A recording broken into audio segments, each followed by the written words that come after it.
네, 안녕하세요. 이원재입니다. 이원재 끝내주는 경제 6월 9일 월요일 라이브 시작하겠습니다. 정치의 시간이 끝나고 대선이 끝나니까 이제 통치의 시간이 왔죠. 이재명 대통령이 트럼프 대통령하고도 통화를 하고, 그리고 일본의 이시바 총리와도 통화를 하고, 그리고 그 다음에 G7 정상회의도 간다고 하는데, 이제 그러고 보니까 국제 질서가 눈에 들어오네요. 미국하고 중국하고 아직도 으르렁거리고 있는데, 이거 지금 어떻게 되고 있는 건지, 우리나라에 어떤 영향을 끼칠지, 또 우리 대통령은 어떤 태도로 이 정상들을 만나야 될지, 여기에 대해서 전문가를 모시고 말씀 들어보도록 하겠습니다. 조용찬 미중산업경제연구소장님 모시겠습니다. 안녕하세요. 어서 오세요. 안녕하십니까? 네, 반갑습니다. 예. 저희 끝내주는 경제 처음 오셨죠? 네, 잘 부탁드립니다. 초대해 주셔서 감사합니다. 네, 제일 핫한 주제를 가지고 오셨는데요. 일단은 이렇게 미국하고 중국하고 트럼프 시진핑 사이에 엄청 으르렁거리고 있었다는 건 저희 구독자들이 잘 알고 계세요. 여러 차례 다뤘는데 이게 또 업데이트가 있는 거잖아요. 6월 5일 바로 휴일 직전에 미중 정상 간에 트럼프 대통령이 그 전에 시진핑하고 전화한다 하다가 진짜로 한 거죠. 전화회담이 있었습니다. 거기서 어떤 내용이 논의가 됐는지 좀 말씀 부탁드리겠습니다. 네, 전화회담은 트럼프 측의 요청으로 이제 이루어졌는데요. 하지만 그 분위기는 좀 냉랭했다고 그럽니다. 아무래도 현재 미중 간의 갈등이 워낙 고조가 되어 있는 상태고요. 그리고 시진핑 국가 주석 같은 경우에는 현재 권력 투쟁 한가운데서 힘이 좀 빠지고 있는 상황이기 때문에 그런 것으로 보여집니다. 결론은 소문난 잔치에 먹을 것이 없다는 이야기가 그대로 적용이 됐는데요. 아무래도 낮은 레벨의 합의도 없었고요. 네. 그리고 오히려 미국 입장에서 보면 고율 관세 문제, 이것뿐만 아니라 히토류 부족 문제로 인해서 미국 기업들이 지금 상당히 고통을 받고 있는데, 이런 그 경제에 그 악영향을 주고 있다는 면을 보여줬고요. 또 네. 미국의 내성이 조금 약해지고 있다는 점을 보여준 반면에 시진핑 국가 주석 입장에서는 중국에 대한 그 압박, 네거티브 정책을 풀지 않으면은 큰 틀에서 양보를 하기 어렵다는 뉘앙스의 그 팩트 공격을 했던 것으로 보여집니다. 이제 유일한 그 성과라는 것은 히토리 문제뿐만 아니라 무역 합의와 관련해서 오늘 저녁에 런던에서 장관급 회담을 하기로 했는데요. 네. 미국 같은 경우에는 그 삼각 편대를 보냈죠. 장관급으로는 스콧 베센트 재무장관, 하워드 러트닉 상무장관, 네. 제이미슨 그리어 그 미국 무역대표부 대표를 보내기로 했고요. 네. 반면에 중국 같은 경우에는 허리펑 부주석을 보내기로 했기 때문에 네. 아무래도 기대감이 커지는 것은 아닌가 이렇게 보여집니다. 그러면은 지금 고위급 회담에는 양측에서 그래도 실제 정책 결정을 할 수 있는 사람들이 참석을 하고는 있는 거네요. 네, 그렇습니다. 네, 아무래도 제일 힘 있는 사람들끼리 또 다시 협의를 했는데, 네. 문제는 1차 협의 당시를 보면은 협상 타결이 목적이었기 때문에 정치적으로 큰 틀의 협상을 했습니다. 중국 같은 경우에는 협상하기 전에 불문율이 있습니다. 네. 협상 전에는 소인이 되고 협상 후에는 대인이 되라고 했는데, 네. 거꾸로 미국이 너무 서둘러서 협상 타결을 먼저 하고 110% 관세를 낮춰줬던 것이 세부적인 항목이 누락이 돼가지고 이번에 히토리 문제라든지 중국의 그 공격이 빌미가 됐고, 중국 같은 경우에는 네거티브 공격 안 하기로 해놓고서 왜 또 새로운 또 네거티브 공격을 또 하느냐, 여기에 대해서 서로가 불신감이 커졌던 거죠. 아니 지금 독자분들이 약간씩 헷갈릴 수도 있을 것 같은데, 그러니까 저희가 기억하고 있는 거는 우리 2월 3월에는 굉장히 막 거세게 100몇십 % 관세를 매기겠다 이렇게 트럼프 행정부에서 먼저 막 선공을 했다가 중국에서 보복 관세 얘기한 다음에, 그 다음에 5월 12일이던가요? 12일. 네, 제네바 회담에서 또 뭔가 딱 타결이 돼가지고 이제 관세 전쟁이 끝났나 보다 하고 있는데, 지금 아까 말씀하신 것도 히토류 문제가 또 나왔다 이런 얘기를 하시고 계신 거잖아요. 네, 좀 그렇습니다. 정리를 좀 해주시면 어떨까요? 히토류 규제와 관련해서 제재를 해제하기로 하면서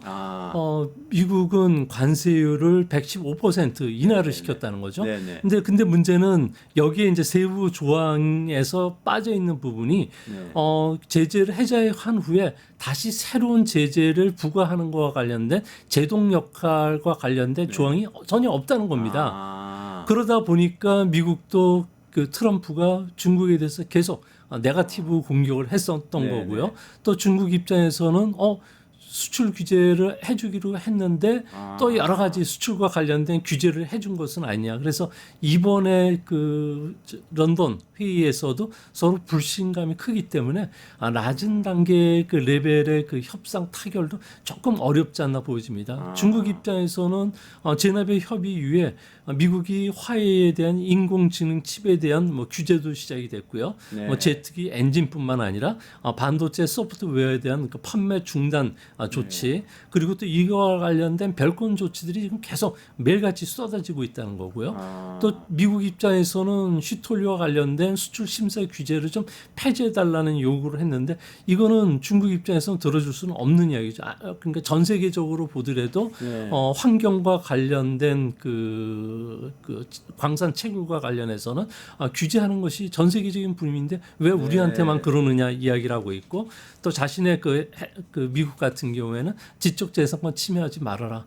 그리고 트럼프 일기 때 무역 그 적자 그러니까 중국은 무역 흑자가 되겠죠. 3분의 1 정도를 줄이는 안을 제출하기로 했는데 이분은 왜 제출을 안 했느냐? 보다 구체적인 로드맵을 좀 대달라는 거죠. 그래서 뭐 국제 협상이라는 게 서로가 그 주고 받거니 이런 식으로 해야 되는데 중국 같은 경우에는 아무래도 저 자존심이 세다 보니까 미국과의 협상 자체가 상당히 좀 난항을 겪을 가능성이 크지 않나 이렇게 보여집니다. 그러니까 소장님 말씀대로를 따라가다 보면 이런 거네요. 이전에 관세 전쟁 선포가 뭐 서로 있었고 굉장히 높은 관세를 부과할 듯 하다가 5월 12일에 그 부분을 상당히 낮춰주는 걸로 타결이 됐는데 하면서 사실은 미국에서도 여러 가지 그 중국에 대한 수출 규제, 그 핵심 기술 제품에 대한 수출 규제를 좀 완화해 주겠다고 하고 중국에서도 히토류 수출 규제를 완화해 주겠다고 말은 했는데 서로 간에 이게 안 지켜지고 있다. 그래서 좀 갈등이 다시 불거지고 있다. 이렇게 볼 수 있는 겁니다. 협상을 하거나 그 문서로 만들 때는 진짜 그 세부 실무 팀들이 가서 세부적인 조율도 해야 되는데 트럼프처럼 큰 틀에서 협의를 해가지고 타결을 짓고 관세를 미리 낮춰주다 보니까 이제 급한 사람은 미국이 된 거죠. 왜 그러니 미국 같은 경우에는 상품 재고가 거의 그 아마존이라든지 타켓에 보면은 중국산 저가 제품들이 재고가 일주일도 채 안 남았다는 걸 급해졌다는 거고 또 히토류 관련해서도 자동차 회사들 같은 경우는 아예 조업을 못할 정도로 히토류가 좀 부족해지면서 부품이 수급이 안 되고 그러다 보면 이제 그 생산도 안 되고 생산이 안 되다 보면은 운송 시스템에 커다란 문제가 발생한다는 거죠. 주신 그래프 중에 그 신규 해상 수송 계약수 그렇죠. 뭐 그게 있는데 그 그래프를 한번 좀 보여주시겠어요? 네, 제작팀에서 아마 갖고 있을 겁니다. 미국 수입 금액이나 네. 그러니까 그런 실제 중국에서 미국으로 실제로 수입되고 있는 것이 줄어들고 있어서 미국 기업들이 그렇죠. 한 40% 가까이 줄면서 저가 제품, 생활용품 이런 것들은 거의 이제 재고가 거의 바닥나는 수준까지 들어왔다는 거죠. 이제 이거를 빨리 안 해주면은 물가 상승 압력이 거세지면서 5월달, 6월달부터는 실제 물가가 올라가고 그렇게 되면은 금리를 낮추는 거는 이미 물 건너 갈 수밖에 없다는 거죠. 그러니까 미국 같은 경우는 트럼프 일기 때 보더라도 그 수입업자라든지 그리고 그 소비자들이 물가 상승분 그러니까 수입 가격 상승에 대한 거를 다 그 가격에 전가되면서 본인이 떠안아야 되는데 이런 떠안는 부분과 관련해서는 반발이 있을 수밖에 없다는 거죠. 그래서 이런 것들이 나타났던 것으로 보여지고요. 저런 신규 해상 예약수 그래프가 지금 나가고 있는데요. 그런 수치가 지금 실제로 미국으로 그런 재료가 덜 오고 있다는 걸 보여주는 수치. 그러니까 재고도가 확 떨어졌고 그리고 이것을 수입하면 관세를 묻으니까 소비자에게 바로 전가되면은 아무래도 아마존에 누가 들어오겠습니까? 그러니까 상당히 급해지면서 소매업체들 같은 경우에는 미국 대통령에게 이런 어려움을 호소했고요. 또 GM 같은 경우에도 우리 이제 히토리가 없으면 부품 생산이 안 돼서 GM 공장이 중단되고 그러면 미국 경제에 미치는 영향이 엄청나다는 것을 설명을 했는데 여기에 이제 잠잠을 못 자고 그래서 이제 서둘러서 5월 12일 날 제네베 회담 그리고 이번에도 여러 번 쫄라서 중국에게 미국의 그 내성이 약해지고 있다는 것을 알면서도 급하게 요청을 한 것도 이 때문인 것입니다. 있었죠. 그렇군요. 제가 트럼프 대통령 그 SNS에 올리는 거 계속 너무 많이 올려서 다는 못 보는데 가끔 보는데요. 그것 중에 그게 있더라고. 시진핑 주석하고 내가 통화 금방 할 거다라는 걸 자꾸 올리더라고. 그러니까 아마 본인이 이렇게 담판을 해서 이런 거 다 해결해버리겠다는 얘기를 자꾸 하는 것 같은데 사실 예전에 우리 그 이전 문재인 대통령 때 그 김정은하고 북한의 김정은하고 트럼프하고 하노이에서 회담할 때도 저 지금 말씀드리니까 트럼프 스타일이 그러다가 실패를 잘하는 스타일 아닌가 싶기도 한데요. 그렇게 정상끼리 만나서 딱 해결하려고 했는데 실무 회담이 잘 돼 있지 않으니까 실제로 구체적으로 이루어진 게 아무것도 없었잖아요. 네, 그때. 그렇습니다. 이번에도 그런 거 아닌가 싶어요. 그러니까 그래서 트윗 정치의 그 가장 큰 문제점 중에 하나가 대통령은 뭐 큰 꿈을 꾸고서 나가고 있는데 실무자들이 천천히 뒷받침이 돼야지 이게 꾸준하게 장기화될 수 있고 네. 시진핑과 관련해서 트럼프가 우위에 섰다는 건 시진핑이 지금 권력 투쟁 가운데에서 군부의 지지를 잃었고요. 또한 당내 그 강경파들이 트럼프와 일기 무역 협상 때 굴욕 그 무역 협상을 했다고 공격을 받으면서 지금 권력 투쟁에서 상당히 좀 어려움에 처하고 있거든요. 시진핑은 나름대로 어려움이 있군요. 예. 소장님 근데 조금 다시 돌아가서요. 아까 그 말씀하시다가 관세 정쟁을 또 트럼프가 벌이는 이유가 있지 않습니까? 그러니까 서로 한치도 양보하지 않고 지금 싸우고 있는데 트럼프는 사실 글로벌 공급망을 재편을 해서 뭔가 지금 그 마가니까 메이크 아메리카 그레이트 어게인 하기 위해서 이거를 사실 시작한다고 정치적으로 얘기를 했던 걸로 저는 이해를 하고 있는데요. 실제 그런 겁니까? 네, 실제 그런 그렇습니다. 의도를 가지고 있는 겁니까? 네, 뭐 글로벌 공급망 재편을 하기 위해서는 그 기간 산업과 관련해서 아주 싸게 공급을 해줄 수가 있어야 되는데 미국 같은 경우는 바로 자기들의 그 반도체 그리고 히토리와 원활하게 공급이 돼야지만 중국의 공급망으로부터 분리시킬 수가 있고 그것 때문에 그 중국으로부터 수입을 적게 하면 무역 적자도 적어지고 그리고 미국에 투자하는 많은 기업들이 히토리도 공급받고 반도체도 공급받기 때문에 투자도 늘리고 이로 인해서 제조업도 활성화될 수 있는 선순환 가운데 들어가는데 중국이 이걸 아는 거죠. 그러니까 자기들의 글로벌 공급망에서 배제시키는데 우리가 미국에게 히토류나 희귀금속을 공급해 줄 리는 없다는 거죠.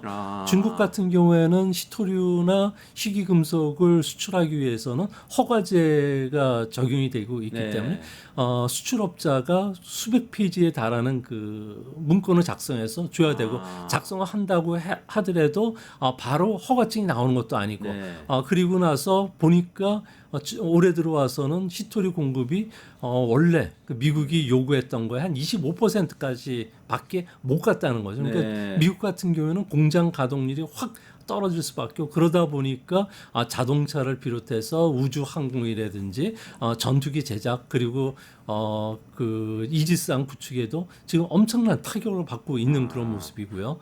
그래서 시진핑 같은 경우에는 이번 런던 그 무역 협의에서는 국익을 훼손한다든지 가장 중요한 거는 내년부터 중국은 15차 5개년 계획이 들어갑니다. 여기에 가장 핵심은 첨단 산업과 관련된 기술을 발전시키겠다. 근데 여기에 미국이 히토리는 가져가는데 반도체와 관련된 거는 전혀 규제의 문턱을 쌓고 있다는 거죠. 또 핵심 기술을 습득해야 되는데 그러다 보니까 중국의 그 천인 계획에서 적극적으로 도움을 줬던 하버드 대학 같은 경우 첨단 연구소 같은 게 중국인 연구자라든지 유학생들에 대해서 비자를 취소시킨다는 이야기가 나오고 있고요. 또 자력 경상하기 위해서 미국과의 디커플링을 계속 추진하기 위해서는 미국의 규제를 막기 위해서는 히토리 카드를 계속 써야 되기 때문에 아무래도 살라미식으로 히토리와 관련해서는 가급적 그 합의를 늦추려고 하는 게 이번에도 좀 분명히 좀 보이고 있다는 겁니다. 그러면 이번 회담도 뭐 전망이 좀 불투명하네요. 근데 이 중국이 아니면은 히토리가 그 희귀한 광물이란 뜻이잖아요. 사실 한자 그대로. 그러면 그것들이 이제 자동차나 뭐 이런 여러 가지 제품에 들어간다는 말씀이신데 중국 아니면 딴 데선 구할 수가 없는 겁니까? 네, 지금 히토리 같은 경우에는 미국 지질연구소에 따르면은 전 세계 그 매장량은 한 60에서 70% 중국이 갖고 있고 생산 정년해가지고 제품화 시켜서 수출하는 거는 거의 90% 정도 중국이 차지한다고 합니다. 그러다 보니까 미국 입장에서는 이것을 수입원을 대체시켜서 그 베트남이라든지 미얀마라든지 말레이 쪽에서 수입을 하려고 하는데 그 수입하는 것 것도 그쪽에서도 한꺼번에 공급량을 늘릴 수 없지 않습니까? 네. 그러니까 10년 정도가 걸린다는 거고요. 그러면 호주라든지 그리고 그 브라질이라든지 뭐 아르헨티나 쪽에서 생산을 더 늘리기 위해서 투자를 하더라도 이것을 투자해서 생산까지 가는 데는 무려 29년이 걸린다는 겁니다. 그러니까 미국 입장에서는 지금 애간장이 타는 그런 상황이라는 거죠. 그런데 그러면은 중국이 그렇게 독점적인 그 지위에 있다고 하면 중국에서 히토리 수출 규제를 하면은 자동차 생산 미국 자동차뿐만 아니라 사실은 전 세계 자동차 시장도 쥐락펴락할 수 있을 정도로 이렇게 타격을 줄 수가 있겠네요. 네, 당장 가장 큰 거는 자동차 같은 경우는 히토리 재고가 없다 보니까 시카고에 있는 그 포드 자동차 이스포로라고 하는 그 SUV 대형차 있죠. 익스플로라요. 네네네. 저도 미국 있을 때 예. 많이 봤는데. 근데 그 차 같은 경우에도 그 제너레이터라든지 브레이크 시스템이라든지 이런 쪽에서 히토리들이 상당히 많이 들어가는데 이것을 수입할 수 없다 보니까 공장 가동을 5월달에 일시적으로 중단시키기도 했고요. 그래서 GM 같은 경우에도 지금 재고가 며칠밖에 지금 남아있지 않는 상황이라고 합니다. 이뿐만 아니라 유럽의 벤츠사라든지 BMW도 그랬고요. 일본의 스즈키 같은 경우에도 아예 소형차를 생산할 수 없을 정도로 되고 있다고 합니다. 그 중에서도 가장 중요한 부분 중에 하나가 가장 그 재고 적은 게 전기 자동차 모터에 들어간다든지 후레쉬 그 메모리에 들어가는 저기 음백색의 테트륨이라고 하는 그 부분 그리고 자석 소재에 쓰는 네오디듐 같은 경우에는 그 재고가 거의 없다고 합니다. 그러다 보니까 자동차뿐만 아니라 우주항공, 반도체, 그러니까 방위 산업에 들어가는데 미국 같은 경우에는 그 미국의 가장 그 강력한 5세대 그 전투기라고 하는 F-35 같은 경우에도 히토류 같은 경우에도 거의 그 1톤 가까이 들어가고요. 그리고 그 원자력 잠수함뿐만 아니라 그 이지스 항 같은 경우에도 거의 2,500톤 뭐 이런 식으로 들어간다고 합니다. 그러니까 이것도 지금 상당히 큰 문제고 레이더 소자와 관련된 부분에서도 들어가는데 이것을 못 만든다고 하기까지 한다고 합니다. 야, 그러면 중국에서 수출 안 해버리면은 미국은 뭐 당장은 뭐 재고가 좀 있다고는 하지만 재고가 다 떨어지고 나면 사실은 국가 안보에도 영향을 받을 수 있는 그런 사안이네요. 근데 이번에도 무역 협상을 하는데 중국이 이야기하는 것은 아무래도 국제 관행상 우리가 환경 오염을 막기 위해서 수출 규제를 하겠다는 거에 대해서는 누구도 여기에 대해서는 국가 고유의 국익이기 때문에 어떻게 할 수가 없는데 이제 문제는 이제 수입해 갈 때 미국이 군사 목적에는 사용하지 않겠다는 그런 그 정부 보증을 요구하고 있다는 겁니다. 그러니까 미국 입장에서도 이거 애간장이 탈 수밖에 없는 거고요.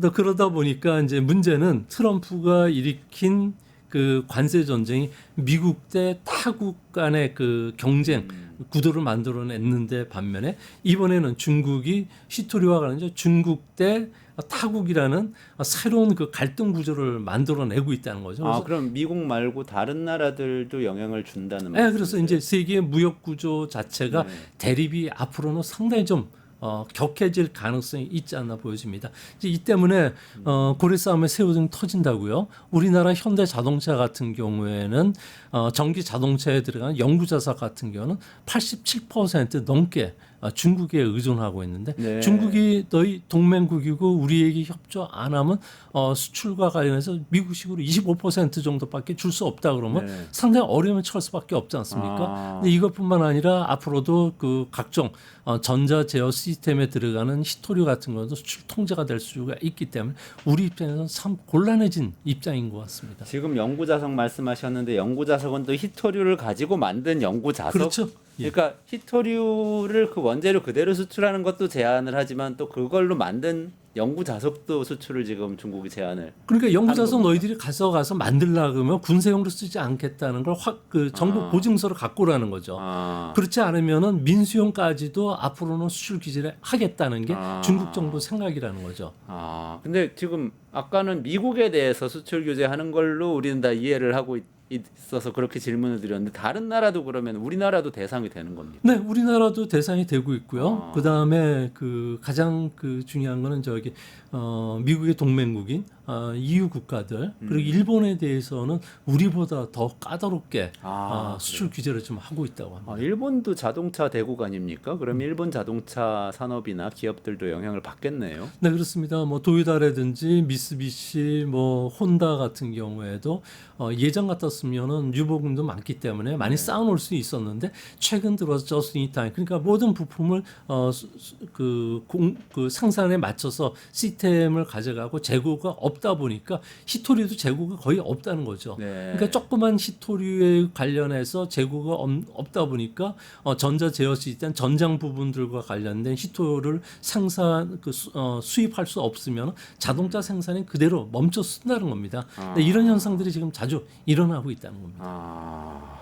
그렇군요. 우리나라나 일본은 뭔가 고래 싸움에 새우등 터지는 것 같기도 하고요. 그러니까 중국의 스탠스가 지금 이런 겁니까? 우리가 미국에 대해서만 히토류 안 준다는 게 아니고 환경 오염 때문에 수출 규제를 까다롭게 하는 것일 뿐이다라고. 네, 맞습니다. 그러니까 미국 입장에서는 그런 규제도 하지 말라고 이야기하는데 그거는 국가의 고유 권리니까 그렇죠. 어떻게 할 수도 없는 거고요. 그거는 또 중국의 명분은 또 있는 것 같아 거죠. 보이네요. 그렇지만 또 마음대로 조금씩 조금 이렇게 조정을 해가지고 마음에 드는 국가들한테는 좀 잘 수출할 수 있게 조절을 할 수는 있겠죠. 네, 그래서 그 허가제 자체의 그 장점이 그 예쁜 자식 떡 하나 더 주는 거고요. 미운 자식은 떡 안 줄 수도 있는 거죠. 그렇죠. 네. 그렇군요. 어쨌든 지금 이렇게 중국에서 강력하게 나올 걸로 예상하시고 뭐 런던에서 협상을 해도 큰 성과가 없을 가능성이 높다 이렇게 좀 예상을 하시는데요. 중국의 속내는 그러면 어떤 겁니까? 이렇게 수출을 규제를 하고 관세 전쟁하고 수출 전쟁을 이렇게 좀 이어가면 그러면 좀 승산이 있다고 보는 겁니까? 아니면 어떤 다른 요인이 있습니까? 네, 미국 같은 경우는 히토류가 없다면은 첨단 제품뿐만 아니라 자동차 생산도 멈추게 되고요. 그렇게 됐을 경우에는 고용 불안 문제도 일어나고 또 물가 상승 압력뿐만 아니라 여러 가지 그 문제점들이 일어나면서 운송도 자체 커다란 차질이 빚어질 수 있다는 거죠. 전기 자동차 배터리를 못 만들다 보니까 그 많은 미국 안의 전기 자동차 관련된 그 운행이 중단된다면 그야말로 테슬라의 그 사이버 트럭도 그 테슬라의 그 일론 머스크 같은 경우에는 그걸 타고 다니는데 이제 타고 다닐 수도 없는 상황까지 몰릴 수가 있다는 거죠. 근데 중국 입장에서 보면 히토류는 계속 생산하니까 자신들은 뭐 수출 위축에 따른 영향을 조금 받으면서 그거를 내수로 돌리게 한 디프레션 압력은 더 들어가고 그다음에 실험자들은 조금 늘어날지 몰라도 미국처럼 모든 시스템이 멈춰서지는 않는다는 겁니다. 그래서 이런 것 때문에 장기적으로 히토류를 가지고 미국을 계속 압박하고 그리고 관세를 낮추려고 하는 이런 작업들을 좀 더 본격적으로 이제 앞으로 전개되지 않을까. 그래서 이번 협상을 하더라도 중국 입장에서는 그 협상의 틈새를 찾아서 미국을 다시 또 괴롭힐 수 있지 않나 이렇게 보여집니다. 그러네요. 중국 입장에서는 뭐 히토류 못 팔면 그 돈 조금 못 버는 거는 뭐 손해가 나는데 미국 입장에선 이걸 못 사면은 자동차 같은 걸 못 만들어 버리는 정말 중요한 국민들이 써야 할 제품을 못 만들어 버리는 문제가 생긴다. 이런 이제 큰 차이가 있네요. 그러면 좀 여기서 이 단계에서 여쭤보고 싶은 것은 이렇게 계속 간다고 할 때 중국 어쨌든 뭐 이렇게 미국하고 점점 디커플링 돼 간다고 보면 자기들이 산업이 자체적으로 또 발전을 해야만 그래도 어쨌든 스스로 만들어서 뭔가 이 국민들한테 제공을 할 수가 있지 않습니까? 그래서 저희 방송에서 한번 다룬 적이 있는데요. 중국 제조 2025라고 이 중국에서 제조업 키우기 위한 산업 정책을 계속 진행해 왔다. 이렇게 이제 그 한번 다룬 적이 있습니다. 그거 성과는 어떻습니까? 그래서 중국 산업이 다시 일어날 만한 상황이 됐습니까? 어떻습니까? 전기 자동차라든지 그리고 태양광이라든지 뭐 이런 쪽에서는 소기의 성과가 있었지만 성과가 너무 있다 보니까 전기 자동차 같은 경우에는 현재 130개가 넘는 회사들이 현재 20개 정도로 압축이 됐고요. 그러다 나머지는 망한 겁니까? 예, 거의 지금 망하기 일보 직전이에요. 망하고 너무 많아져서 오히려 난리. 그러다 보니까 그 재고가 360만 대 정도 깔리다 보니까 자동차 재고가요? 예, 그래서 전기 자동차 자동차만 재고가. 그러다 보니까 실질적으로 그 테슬라의 그 자율주행 기능이 들어간 자동차 같은 경우에는 2년 전에 테슬라 자동차를 구입했던 테슬라가 아니라 저기 BYD 자동차 구입했던 사람들 같은 경우는 4천만 원 가까이 주고 샀었는데 지금은 자율 기능이 들어갔던 게 1,900만 원 정도까지 뚝 떨어졌다는 거죠. 그러다 보니까 이제 새 자동차가 나오다 보니까 기존에 2년도 안 됐던 소비자들 같은 경우는 팔라고 내놓으니까 아예 팔지도 않는 거고 그러니까 상당히 이제 불만들이 쌓이고 그러다 보니까 그 전자 제품처럼 자동차가 그 매년 새로 업그레이드 되기 때문에 판매도 안 되고 그리고 1년 지나면은 그 보험사들이 보험을 들어주질 않고 있거든요. 자동차 보험을요? 네, 그러니까 그 감가상각을 하면 반을 감가 1년에 반을 감가상각하더라도 이게 미친다는 거죠. 사고가 났을 경우에. 그래서 지금 상당히 좀 심각한 문제로 들어가면서 제조 2025와 관련해서는 지금 재평가 작업이 들어가는데 이제 문제는 내년부터 15차 5개년 계획에도 산업 정책이 중국 제조 2025와 같은 정책을 써야 되는데 해외에 워낙 그 견제가 심하고 중국 내 비판이 있다 보니까 명칭은 쓰지는 않고 지금 그 산업 정책을 좀 집행할 가능성이 크다고 합니다. 그래서 새로운 산업 정책을요. 예, 그러니까 민영 기업 그 촉진 정책 그리고 소비 확대 정책, 첨단 산업의 그 자립 자강을 위한 정책들이 추진이 될 것으로 보여지는데요. 이 때문에 이제 신흥 산업과 미래 산업에 대해서는 중국 정부가 보이는 손이 작동을 해서 수요도 늘려주고 공급도 늘려주는 정책. 소위 말해서 그 신흥 산업이라고 하는 민간 우주 개발이라든지 드론이라든지 그리고 가상 현실, 스마트홈과 관련된 산업들을 이제 본격적으로 꽃을 피우겠다는 거고요. 네, 미래 산업이라고 해서 바이오 그리고 양자 기술, 휴먼 로봇, 6G 그 통신 그리고 AI가 탑재된 스마트폰이라든지 PC, 로봇 산업을 본격적으로 이제 육성을 하는데 이거와 관련해서 중국 정부가 이제 보이는 손인 그 정부가 나서서 수요를 자극시키기 위해서 보조금 정책이라든지 정부가 구입하는 정책 그리고 국가 창업 투자 기금이라든지 채권 시장에서 과학기술 보드를 만들어서 자금 융통까지 해주겠다는 이런 시스템으로 나간다고 합니다. 이 때문에 중국 같은 경우는 이제 가장 큰 게 내년도부터는 민영 기업들이 하이텍과 관련된 92% 기업을 차지하고 있는데 한 42만 개 된다고 합니다. 이들 기업과 관련해서 국진민퇴를 잠시 멈추고 국진민퇴라는 것은 국영기업이 먼저 그리고 후순위는 민영기업인데 이제 이걸 거꾸로서 민영기업 촉진 정책으로 바꾼다고 하는데 문제는 권력 투쟁기에 들어가면 중국 같은 경우에는 기업들은 투자를 안 하려고 해요. 눈치 보기 위해서.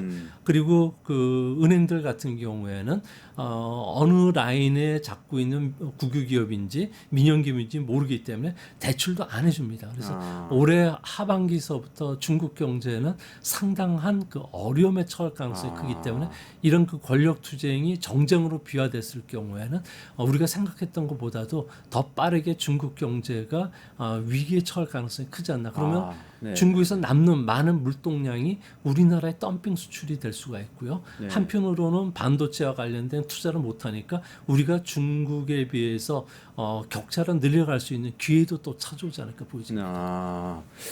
아니 그 지금 말씀하신 것 중에서 몇 가지 단어가 딱 들리는데 일단은 자강하겠다는 산업정책 계획 이거는 어쨌든 지금 미중 간에 디커플링 되는 거를 염두에 두고 하는 얘기인가 보네요. 예. 기술을 미국으로부터 수입할 수 없다면 스스로 다 하이테크고 뭐고 다 직접 하겠다. 요 얘기 하나 하고 또 이건 소장님 용어이신데 보이는 손을 가동하겠다고 하는 것은 이전에 왜 그 아담 스미스의 보이지 않는 손 국보를 냈었던 그 얘기하시는 거죠. 시장 경제에서는 다 국가가 개입 안 해도 다 가격으로 이렇게 거래하면서 다 정리가 된다. 균형이 이루어진다. 이게 아니고 국가가 나서서 투자하겠다. 이렇게 선언한다는 말씀이시네요. 네, 그렇습니다. 중국 같은 경우에는 작년에 3차례 소비 자극 정책을 썼죠. 보조금을 줬고요. 올해 3월에도 이런 정책을 썼는데 이제 문제는 이 소비 정책의 가장 큰 단점은 너무 광범위하다는 겁니다. 소비를 자극하는 정책이라고 하면 지금 디지털 가전과 관련된 보조금을 준다는 거죠. 그러니까 휴대폰이라든지 태블릿이라든지 스마트워치 같은 경우에는 소위 말해서 500위안이니까 우리 돈으로 10만 원 정도 보조금을 주고요. 또 8종류의 그 소비재 가전 제품들, 냉장고, 세탁기, TV, 에어컨, PC, 온수기, 가스레인지, 전자 후드 관련해서도 최대 20% 보조금을 주는 정책을 쓰면서 소비를 자극시켰다는 겁니다. 근데 문제는 이런 보조금으로 인해서 내수 소비가 활성화됐느냐를 봐야 되는데 활성화가 안 됐어요. 왜 그런 말이? 안 됐어요? 중국 같은 경우에는 내수 시장 자체 소비 시장이 1경원 정도가 됩니다. 근데 이 중에 이 보조금을 줘서 키우는 산업들이 전체 소비 개인 가계 지출의 1%밖에 또 채 안 된다는 거죠. 그러니까 우리가 보기에는 숫자가 예. 투입하겠다는 예산이 큰데 시장이 워낙 크니까 이게 진작이 별로 그러다 안 된다는 보니까 거죠. 중국 같은 경우에는 그 소비자와 관련된 바코드에 등록되어 있는 상품 수가 놀라지 마십시오. 1억 2천만 개가 넘습니다. 그러니까 그 많은 것 중에 8개, 5개 정도뿐이 안 되니까 이게 그 효과가 없고 그러다 보니까 유효타가 없다는 거죠. 꼭 꼬집어서 뭐 지금 말씀하신 뭐 냉장고, 세탁기 이런 거 다 해봐야 뭐 1억 개 중에 8개일 수도 있다. 뭐 이런 뭐 숫자 차이 있을 수 있지만 그러니까 이런 그렇다는 공급 거죠. 과잉 악순환에 빠져 있다 보니까 중국 정부 입장에서는 해결하려고 하고서 보조금을 줬는데 이것도 안 된다. 그래서 실질적으로 안에 들어가서 보니까 중국 기업 중국인들이 가장 두려워하는 건 돈 먹는 3대 기계가 있다는 겁니다. 첫 번째 기계는 부동산이라는 거죠. 자기 자산의 60% 정도가 부동산에 들어가 있는데 부동산 가격이 반가격으로 떨어진 것뿐만 아니라 아예 거래가 안 되다 보니까 팔려고 해도 팔 수가 없다는 거죠.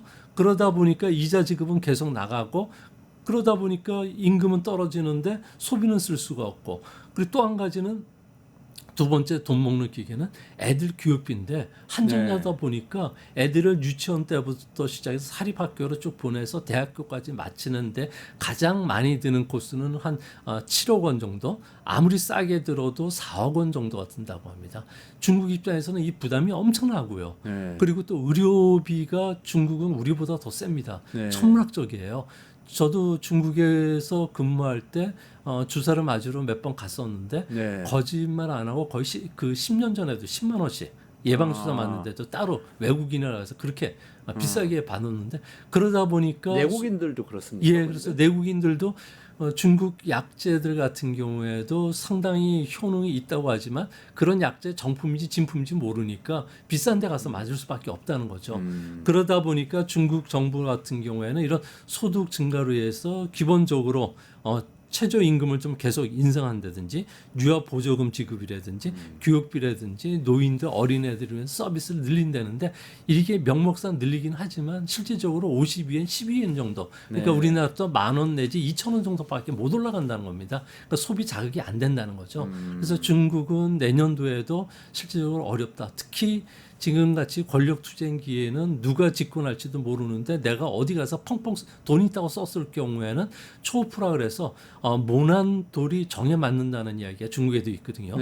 그러다 보니까 소비를 안 해요. 그러니까 자동차도 안 사고 그리고 백화점도 안 가고 외식도 줄이고 그러다 보니까 법인카드도 안 쓰는 상황이기 때문에 내년도에도 중국 그 소비 산업과 관련된 부분은 상당히 어려움에 처하지 않나 이렇게 보입니다.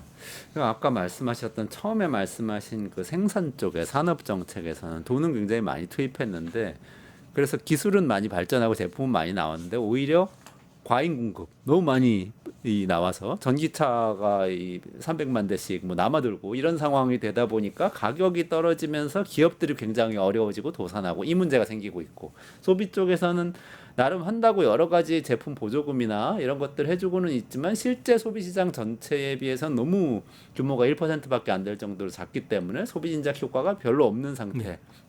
그렇다고 정리를 해주셨네요. 근데 참 이거 여담입니다만 중국 사람들 고민하는 게 우리나라 사람들하고 비슷하네요. 아까 부동산 문제하고 교육 문제 얘기하셨잖아요. 우리나라 사람들도 다 그것 때문에 돈이 제일 많이 든다고 그러는데 그 정말 그렇습니까? 정서가? 네, 중국인들 같은 경우에는 최근 들어서 공무원들 제 친구들 이렇게 전화를 해보고 하면은 급여가 4분의 1 정도가 확 확실히 줄었다고요. 네. 승진을 했는데도 불구하고 이전 월급을 받을 수도 없는 상황이고 그 민영 기업들 같은 경우에는 젊은 여성들 그리고 젊은 남자들 같은 경우 35세 정도가 되면은 상당히 그 경험도 쌓이고 해서 창의적으로 일을 해야 되는데 그렇죠.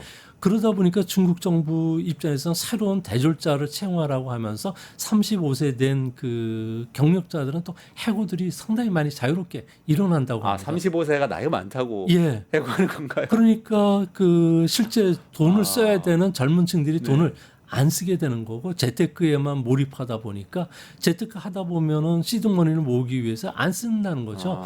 그러다 보고 또 중국 정부는 이번에 여러 개 권력 투쟁 가운데 일자리를 뺏기는 사람도 많게 되는데 그렇게 되면 중국에서는 한국인과의 차이점은 중국인들은 불이익을 보면은 절대 안 참습니다. 그리고 불이익을 보면 참는 우리하고 전혀 반대 상황이 일어나는데요. 이번 그 권력 투쟁기를 보면은 시진핑 국가 주석 같은 경우에는 군사위원회직이라든지 그리고 당과 관련된 총서기직은 이미 권력을 잃은 거로 보여지고요. 네. 주석지만 지금 간신히 지금 유지를 하고 있는데 그래도 이제 앞으로 권력 투쟁이 되면은 가장 큰 문제점 중에 하나가 중국 같은 경우는 9천만 명 정도 되는 공무원과 국유기업체 직원들이 있습니다. 이 직원들이 복지부동 한다는 거죠. 전혀 움직이지를 않아요. 그러니까 면접 복배. 그러니까 앞에서는 하겠다고 하면서 뒤에서는 전혀 일을 안 하는 이런 모습을 보여주고 있고요. 그리고 나서 권력 투쟁이 심했던 지난 그 과거 사례를 보면 50년대 대약진 운동이라든지 60년대 그 천안문 사태 그리고 4인방 사건이 일어나면서 등소평과 치열하게 그 권력 투쟁이 일어났던 70년대 같은 경우 또 천안문 사태가 터졌던 80년대 같은 경우에는 중국 경제가 마이너스 성장을 했는데 이렇게 마이너스 성장으로 정쟁이 격화됐을 게 빠질 수 있다는 거죠. 그렇게 됐을 경우에 지금 중국인들 같은 경우에 이런 경험을 했기 때문에 자연적으로 소비에 그 신경 쓸 틈이 없고 이미 저축을 할 수밖에 없고 이런 불안 상황 속에서는 누구나 금을 갖고 있을 수밖에 없기 때문에 전체적인 소비는 금 소비밖에 늘어나지 않는 그런 모습을 보여줄 것으로 보여집니다. 아니 소장님 그런 소식 저희 구독자분들 중에 못 들어본 분들도 많으실 것 같은데요. 지금 시진핑 주석의 권력이 좀 약해지고 있는 상태라고 권력 교체기라는 표현을 쓰셨는데 네. 그런 상태가 맞습니까? 네, 2022년도에 그 중국 같은 경우에는 당대회가 있었습니다. 당대회라는 것은 주주총회와 비슷한데요. 5년에 한 번씩 당대회를 하고 국가 주석뿐만 아니라 최고 입지들을 교체할 때 그때 이제 TV 화면상에서 후진타오 국가 주석이 후춘화를 자기가 국가 주석으로 이제 그 격대로 해가지고 지정을 해놨는데 그걸 보기 위해서 뜯었다는 거죠. 근데 그걸 뜯는 순간에 시진핑 국가 주석이 그 당시에 단상에서 당장 이 사람 끌어내라고 하면서 난리가 났던 적이 있었습니다. 그리고 나서 이것을 봤던 중국 안에 있는 군부라든지 그리고 후진타오 계열에 있었던 공천당파들이 이를 갈면서 권력 교체를 위해서 지금 나서면서 지금 현재 2년 한 6개월 정도 지난 지금 현재에서 보면은 시진핑의 국가 그 장악력은 확실히 지금 떨어졌다는 거죠. 그래서 현재 중국에서 4중 전에 시진핑 국가 주석의 퇴임을 거의 기정사실화하고 있는 거고요. 분명한 것은 시진핑 국가 주석 같은 경우에는 자신의 측근들도 보호해주지 못할 정도로 권력이 지금 나락으로 떨어졌다는 거죠. 지금은 가족들의 안위를 걱정해야 될 상황까지 지금 몰리고 있다는 겁니다. 그렇게 되면은 지난 12, 3년 동안에 권력을 장악했었던 시진핑의 측근들 같은 경우는 불안하고요. 또한 그 소위 말해서 요소 중요한 부서의 포스트에 장으로 들어가고 그리고 그 인맥들이 들어갔던 시진핑 그 휴자진들의 운명도 앞으로 어떻게 될지 모른다는 거죠.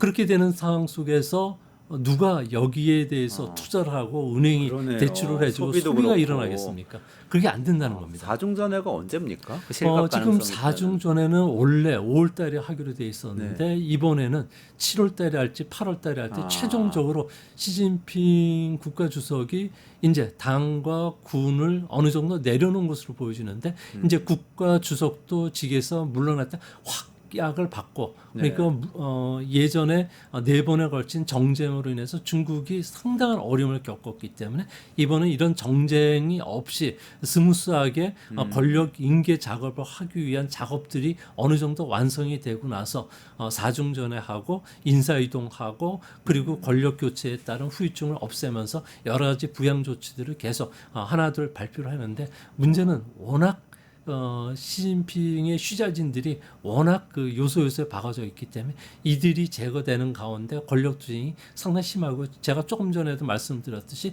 중국인과 한국인의 차이점은 우리는 불의를 보면 못 참고 그렇죠. 불이익을 보면 조금 참는데 중국인은 바뀌었다는 거죠. 반대. 그래서 이거와 관련된 정쟁이 우리가 생각했던 것보다도 중국 경제 좌절로 이어질 수 있다는 점은 이제 앞으로 올해와 내년도에는 이게 가장 큰 이슈가 될 것으로 보여집니다.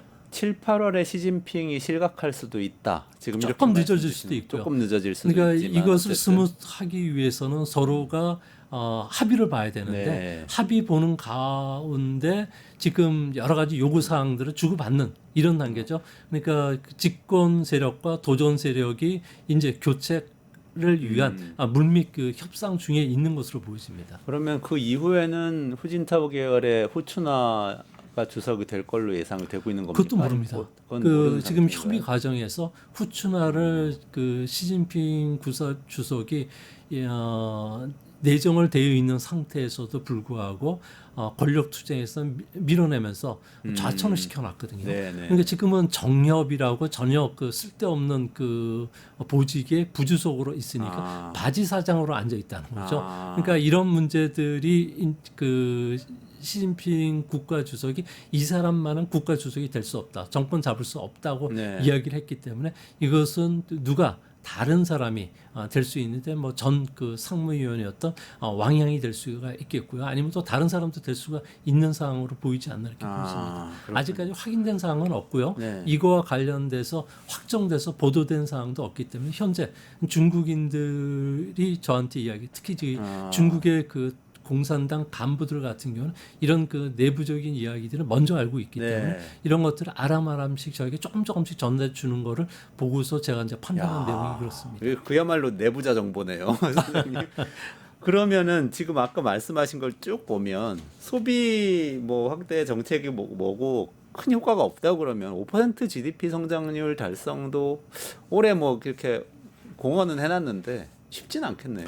네, 무역 전쟁만 가지고도 중국은 4% 정도로 떨어지는데 이제 이런 그 권력 투쟁에 따른 그 아무래도 민심이 흉흉해지면서 소비도 위축이 되고 기업들이 투자를 안 하다 보면은 그야말로 3%대까지 떨어질 수가 있는 거고요. 가장 큰 문제는 중국은 지금 이미 인구 고령화 시대에 들어가서 생산 인구는 줄고 있고요.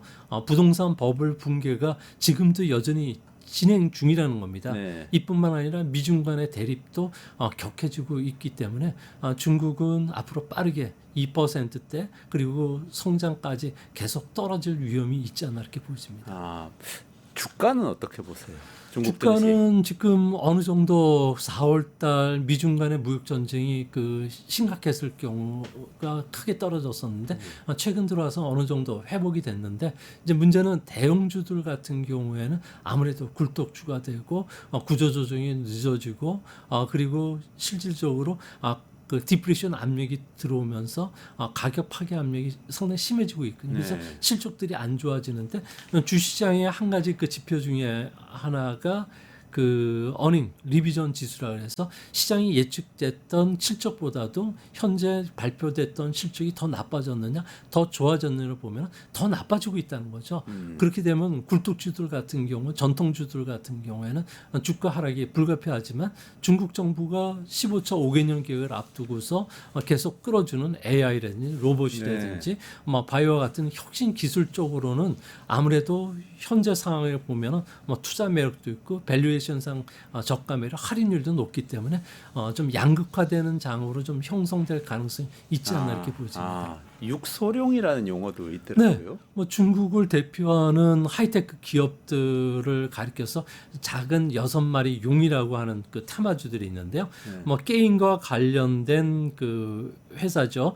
게임 사이언스라든지 인간형 로봇을 만드는 회사인데 이 회사가 해외 시장은 진출을 못하더라도 중국 그 정부에 그 납품을 할 수가 있기 때문에 딥 로보틱스라는 회사도 있고요. 네. 또한 그 중국에서는 사족 보행 로봇견을 만드는 회사가 있는데 이거와 관련된 수요들이 크기 때문에 로보틱스라는 회사가 있습니다.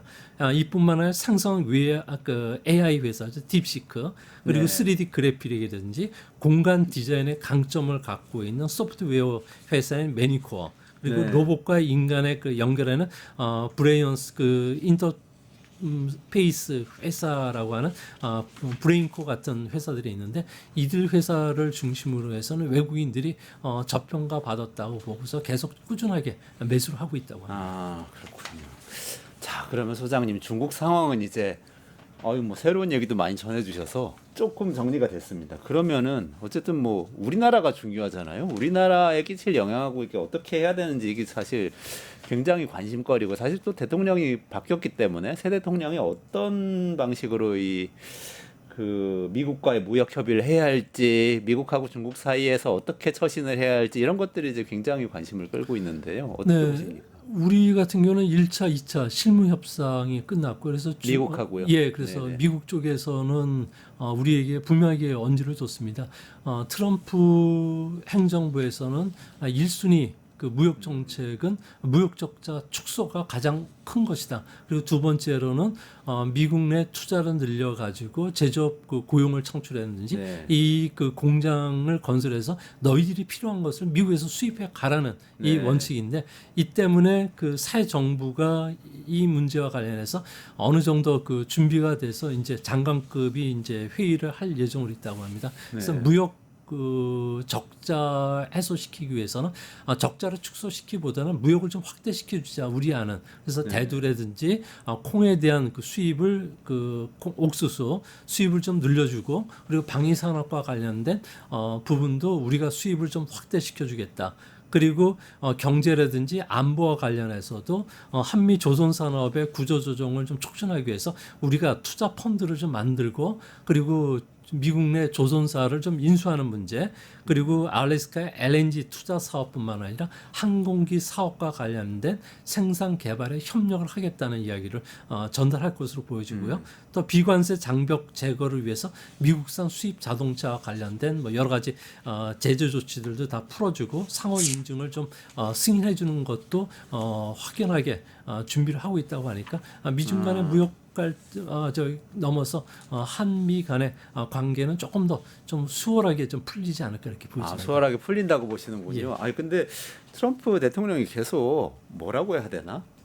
속된 말로 선빵이라고 있는데 처음에 엄청 세게 나오잖아요. 우리나라 대통령한테도 그렇게 할 가능성도 있지 않습니까? 근데 요즘 또 외신에 보니까 타코라는 용어를 또 막 쓰더라고요. 트럼프 always 치킨스 아웃이라는데 그 선빵 날렸다가 도망간다 뭐 이런 얘기입니까? 네 그렇습니다. 뭐 한 달 전만 하더라도 트럼프가 관세 이야기하면은 전 세계 주가뿐만 아니라 관련 주가들이 막 크게 폭락을 했는데 지금 무덤덤하다는 거죠. 그러니까 세상이 볼 때는 트럼프가 그렇게 그 크게 이야기를 했는데도 불구하고 이는 그 협상을 위한 카드였어. 나중에 보여주고 그러다 보니까 전체적인 그 흐름은 이제 앞으로 그 90일간의 무역 협상 기간이니까 7월 말까지인데 네. 우리한테도 그리고 EU에 대해서 일본에 대해서도 강경 자세는 나오더라도 이는 무역 합의를 이끌어내기 위한 협상 카드로 시장이 보고 있다는 겁니다. 그래서 이제 트럼프가 이야기하는 네네. 것도 장중에만 영향을 받지 네. 그렇게 크게 받지 않는데 다만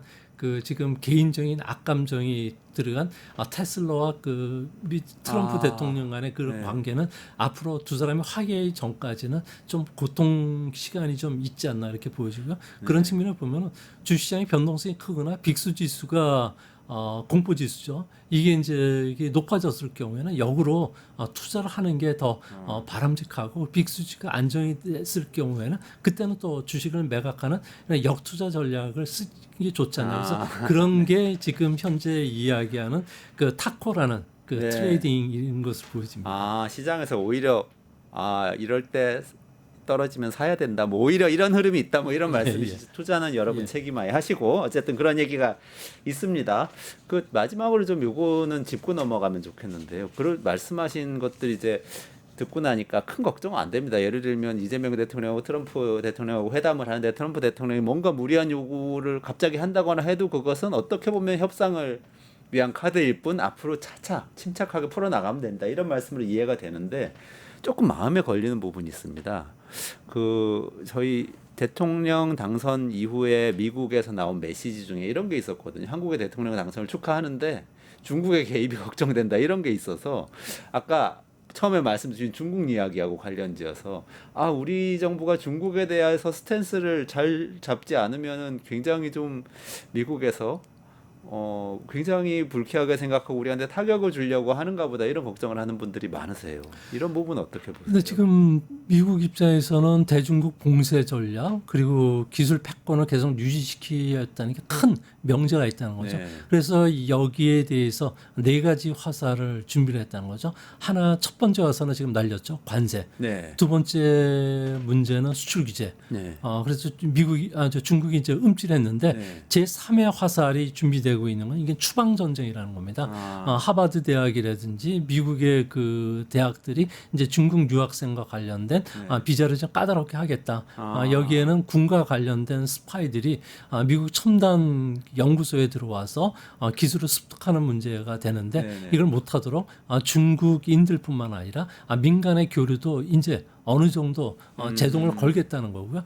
또 한 가지는 그 4번째 화살이라고 할 수 있는 금융 전쟁이라는 거죠. 네. 이것은 그 방송에서도 여러 번 이야기를 하셨겠지만 섹션 899라는 게 있습니다. 네. 여기에 보면 중국과 같이 그 불공정한 행위를 했다고 판단이 됐을 경우에는 네. 국가나 기업 개인에게 대해서 최대 20% 추가 과세를 할 수가 있다고 하는 이런 그 법안이 하원은 통과했고 이제 상원은 통과할 예정인데요.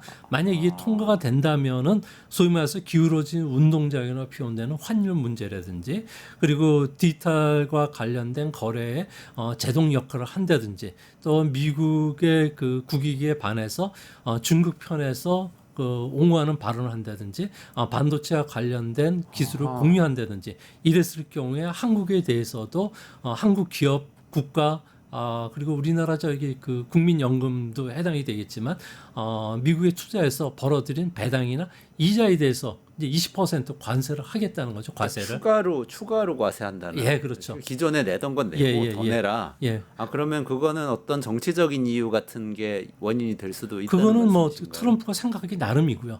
트럼프가 이게 귀걸이면 귀걸이, 그 다음에 목걸이면 목걸이라고 이야기하면 그게 되는 거죠.